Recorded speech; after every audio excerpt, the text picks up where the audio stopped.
This is Fair Issues on the Mormon Faircast. This week's article is entitled, Keeping the Faith, Types of Evidence and the Book of Mormon by Michael R. Ash, read by Ned Scarsbrick. This and other articles by Michael Ash can be found at DeseretNews.com. This article was used with permission of the author and the Deseret News. As noted last week, critics often claim there is neither no evidence, or at least no direct evidence, to support the Book of Mormon. In the hard sciences, such as physics, direct evidence refers to something that can be demonstrated in a lab under controlled conditions. The results of such observable tests must be reproducible to other scientists.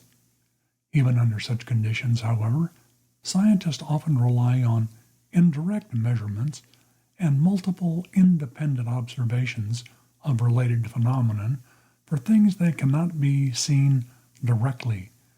As the page on Cornell University's Physics Department's website explains, when it comes to small or immeasurable objects, indirect measurements must be made.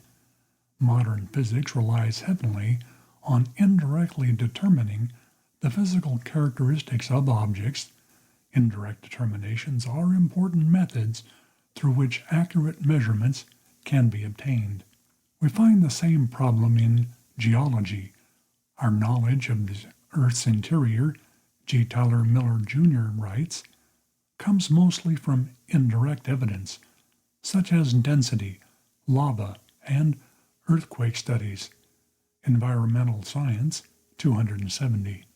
In the soft sciences such as history, geography, archaeology, criminology, economics, and anthropology, direct evidence is more akin to what we find in our legal system. Our courts commonly delineate between two forms of evidence, direct and circumstantial. Either one alone can convict a criminal, but together they help solidify a case. The law treats them both equally. According to one lawyer's website, direct evidence is evidence of a fact based on a witness's personal knowledge or observation of the fact. An example of direct evidence would be the surveillance video of a person robbing a convenience store or a witness who saw a person stealing a car. Under this definition, the testimonies of the 3 and 8 witnesses of the Book of Mormon would constitute direct evidence that Joseph had metal plates with curious engravings and that God declared the book to be true. Obviously, the reliability of the witnesses could be called into question, but their testimony is direct evidence. Circumstantial evidence presents a series of facts that, when linked together, support a claim, not unlike how some conclusions are reached with indirect evidence in the hard sciences. Criminal investigator and forensic expert Ronald F. Becker points out that all physical evidence is circumstantial evidence and is only partial proof of a crime. Indeed, all evidence is circumstantial except witness identification or a confession by a defendant. The closer to certainty evidence brings us, the more it loses its circumstantial nature. Criminal Investigation, page 197. We sometimes read of parallel evidence as opposed to direct evidence. Such terms seem to have their loose definitions.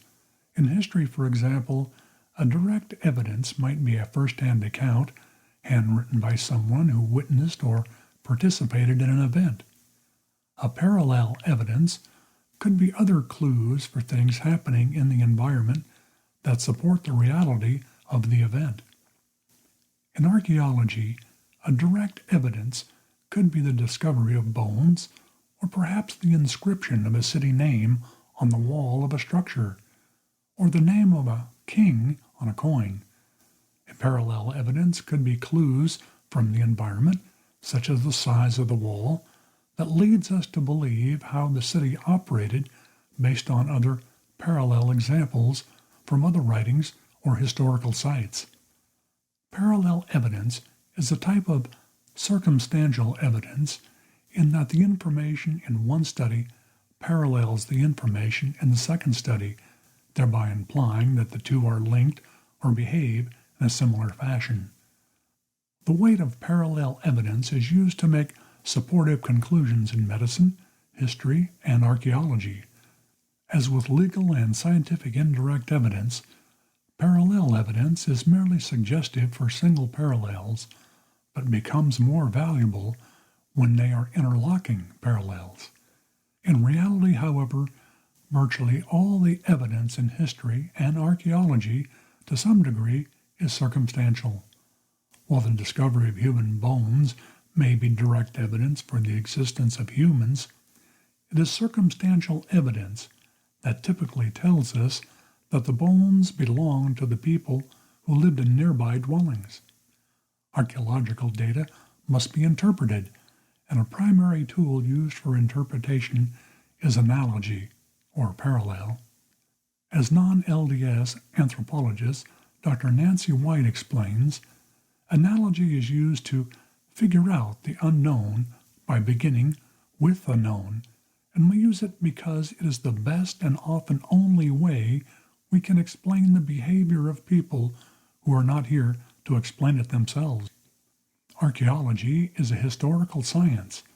Non-LDS anthropologist Dr. Diane Graffard Gonzalez notes, historical scientists continue to use analogies in every phase of their research, like specialists in criminal forensics who make inferences from the data. She explains, historical scientists often must use indirect evidence to reconstruct past agents, processes, and events.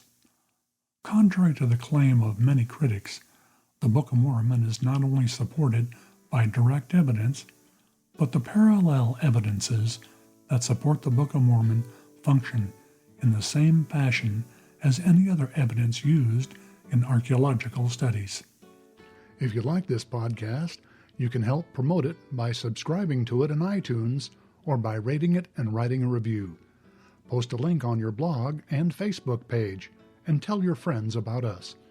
Questions or comments about this episode can be sent to podcast@fairlds.org or join the conversation at fairblog.org. Michael Ash is the author of the book Shaken Faith Syndrome, Strengthening One's Testimony in the Face of Criticism and Doubt, as well as the book of Faith and Reason, 80 Evidences Supporting the Prophet Joseph Smith. Both books are available for purchase online through the Fair Bookstore. Music for this episode was provided courtesy of Lawrence Green. The opinions expressed in this podcast are not necessarily the views of the Church of Jesus Christ of Latter-day Saints or that of Fair Mormon.